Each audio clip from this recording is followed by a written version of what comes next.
Assalamualaikum warahmatullahi wabarakatuh. Waalaikumsalam warahmatullahi wabarakatuh. Selamat siang ibu-ibu RT 1 RW 3. Sebelumnya terima kasih banyak untuk kedatangannya pada siang hari ini untuk kegiatan Posyandu kita.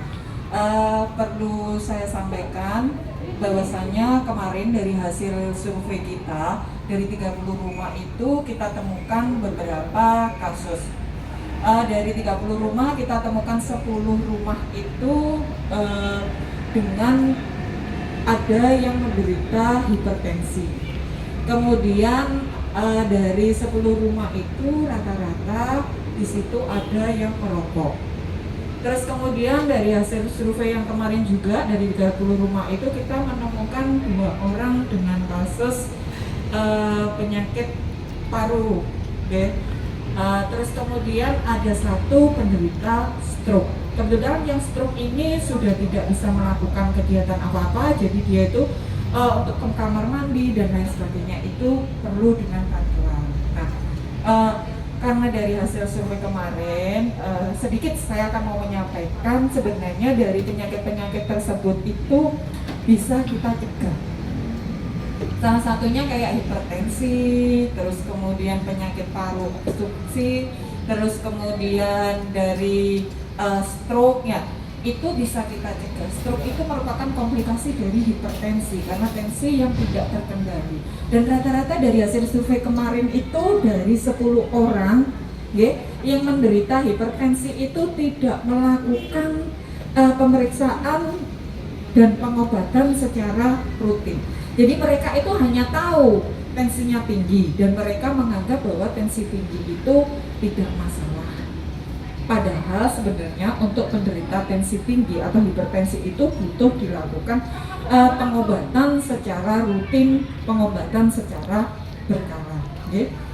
Ibu-ibu yang saya hormati, salah satu faktor penyebab dari hipertensi itu dari hasil survei kemarin itu bisa jadi karena adanya faktor perokok.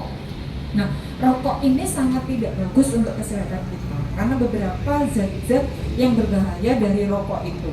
Dan perokok pasif, perokok pasif itu orang yang tidak merokok tapi dia terpapar asap rokok. Kalau orang perokok itu dia hanya mendapatkan 25% racun dari rokok, sedangkan yang 75% itu racunnya dihirup oleh perokok pasif. Nah, justru ini yang berbahaya.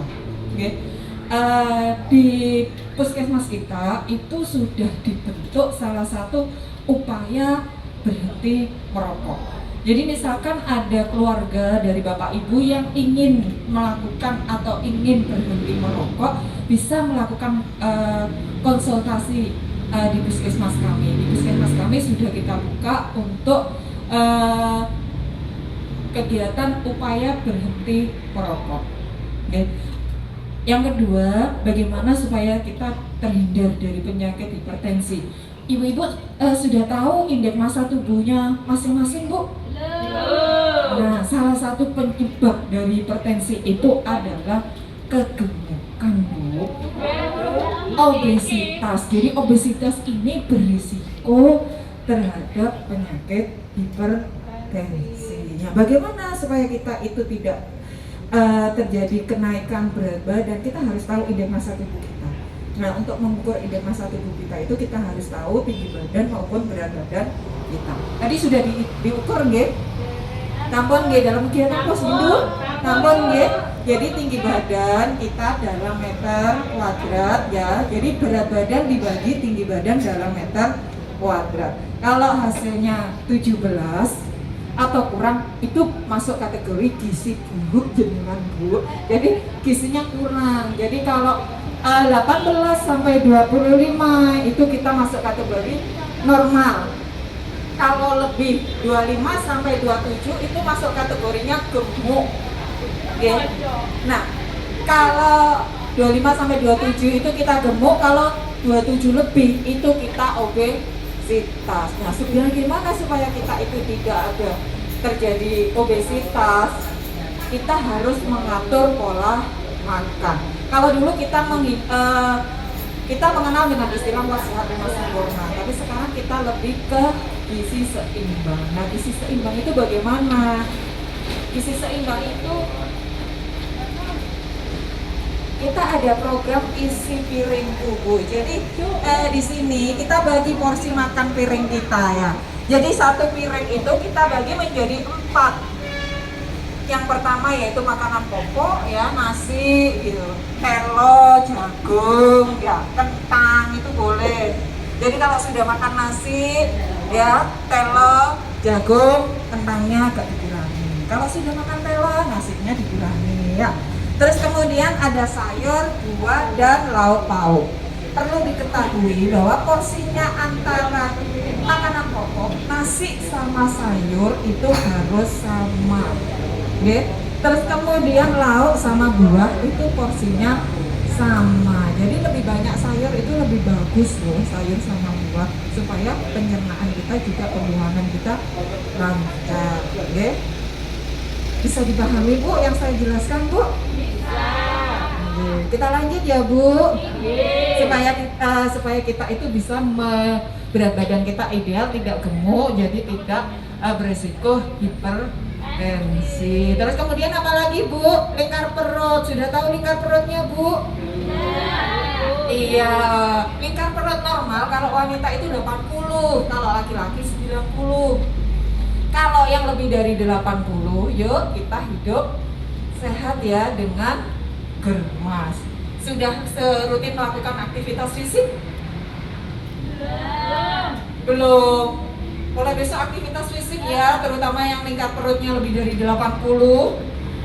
Ya, aktivitas fisik ini sangat bagus loh Bu, untuk menghindari salah satunya darah tinggi. Untuk menghindari darah tinggi ini kita bisa melakukan aktivitas fisik. Yang pertama itu bisa menurunkan juga berat badan, bisa mengurangi stres, dan yang paling utama apa Bu? Bisa bikin awet muda ya. Jadi aktivitas fisik tidak perlu lama-lama, cukup 30 menit kita lakukan. Tidak perlu setiap hari, 2 hari sekali boleh. Oke. Paling momen tidak bisa aktivitas fisik itu bisa lakukan setiap 1 minggu 1 kali. Momen saking sibuknya kita upayakan untuk tetap melakukan aktivitas itu di hari Minggu. Kita jalan sehat selama 30 menit. Nah, bagaimana supaya kita selain aktivitas fisik supaya tidak terjadi bisa menjaga tensi kita, yaitu salah satunya dengan istirahat cukup. Berapa jam Bu kita bisa istirahat dalam 1 hari? Paling tidak istirahat malam itu 7 jam. Jadi upayakan kita itu bisa istirahat selama 7 jam. Ternyata dengan istirahat cukup untuk menurunkan berat badan itu tidak hanya dengan diet atau olahraga. Ternyata dari istirahat cukup ini juga bisa salah satu tips ya untuk menurunkan berat badan. Kalau kita sudah aktivitas fisik, pola makan, istirahatnya juga tidak teratur dan tidak terukur, itu juga nanti akan berpengaruh terhadap kenaikan berat badan kita. Jadi istirahat ini juga bisa untuk menurunkan hipertensi. Terus apa lagi Bu?